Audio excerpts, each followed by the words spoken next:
চালকের অসাবধানতার কারণে লোহার ব্রিজ ভেঙে দুর্ঘটনার কবলে ১৬ চাকার সিমেন্ট বোঝাই লরি।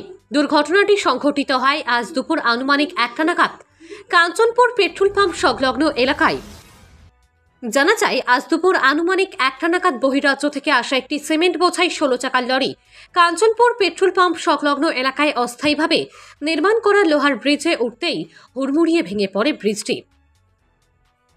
তবে দুর্ঘটনা থেকে রক্ষা পায় গাড়ির চালক ও সহচালক এবং পরবর্তীতে দুর্ঘটনাস্থল থেকে পালিয়ে যায় দুজনে।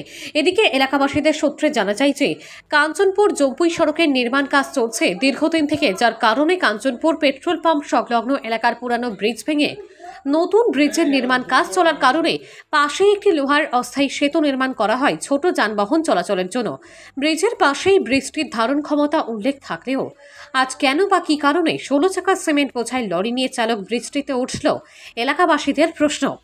তবে এখন দেখা যাক বিষয়টি নিয়ে প্রশাসন কী পদক্ষেপ গ্রহণ করেন। নিজস্ব প্রতিনিধির রিপোর্ট, RTV ত্রিপুরা।